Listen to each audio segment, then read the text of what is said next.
if you eat a lot more fruit and veg and whole grains, this can have a really fantastic impact on your health. Let's find out a little bit more from Vanessa Sturman, who's an expert in all things health and well-being. So first of all, Vanessa, can you tell me a little bit more about this study? So the study was effectively saying if we build in more plants, so this is our fruits, vegetables, beans, lentils, nuts, seeds, whole grains, and we reduce animal products, so we reduce the dairy, the meat, the eggs. That doesn't mean you have to go vegetarian or vegan. We're just talking about upping the plants, reducing the animal products. This can really help reduce the risk of getting type 2 diabetes. But it can also help with reducing the risk of getting things like high blood pressure and potentially other lifestyle conditions. So, one thing I keep hearing is that if we eat more fruits and veg, there are all kinds of benefits. And yet it can be very difficult to add a bit more into your diet. So I wonder what advice you might give in trying to make that happen. You're totally right. It sounds very simple, but it's not always for people if we don't have the education or the time, we've never learned how to do it, or it doesn't feel quite as accessible. But some very small things that we can start doing. So first of all, switching to a whole grain. So this might be switching your white pasta to a whole grain pasta, switching your white rice to a whole grain rice. Doesn't mean you can't have the white version sometimes, but switching to whole grains as much as you can. The same with your bread.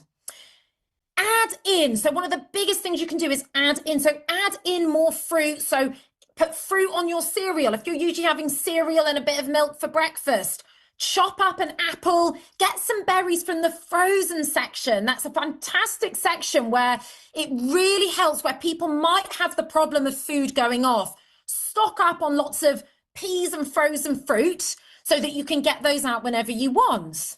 And another very quick tip, because we really want to get in more of those legumes. Now that's things like our beans, our lentils, our peas. When you're boiling rice, whether it's white rice or brown rice, when you get near the end, put in a tin of chickpeas, kidney beans, or just peas from the freezer to up your fiber and plant protein intake. Some really fab ideas there. Is this expensive? If you decide to embark on this journey, are you suddenly going to find that shopping bill going up and up and up? Well, I think it's important to recognise that any kind of change to your nutrition, which you should also check with your doctor first if you're going to make any changes, that's really, really important. But any change could look expensive if you look in certain places. So if you go and grab the expensive products or things that are specifically formulated, some of those can be very expensive, or things you might see advertised on social media. But when we're going for the plant-based whole foods, so our frozen fruit, our vegetables, our tins of beans and lentils, those are all very, very cost effective. And you do not have to eat organic. That's another question that comes up where people say, goodness, isn't this going to be really expensive? Yes, if you choose all those fancy products, and yes, if you choose organic, but we know that the staples, and this has been studied as well, that those staples are very cost effective. But of course, the challenge lies for people in, well, how exactly do I build these in?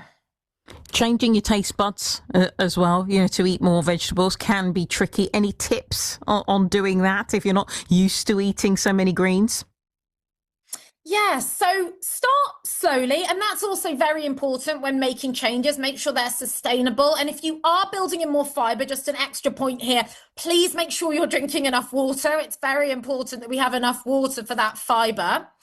But start with foods that you really like. And we can actually reduce some of our cravings for the less healthy sweet things when we build in more fruit.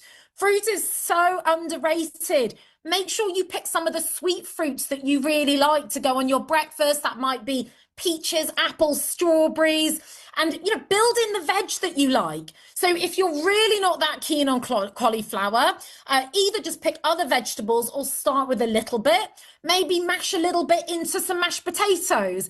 There's little ways of hiding this, but make sure you are also using those herbs and spices.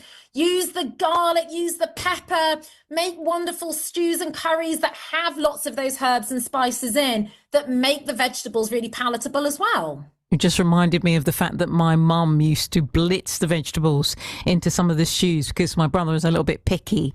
And so he used to think, oh, mum's taken them out. But actually, they were all still in there, just covered in this lovely tomato sauce. Vanessa, some fab tips there. Really appreciate you being on the show today. Vanessa Sturman, talking all things health and well-being today. There you've been told, eat your veggies.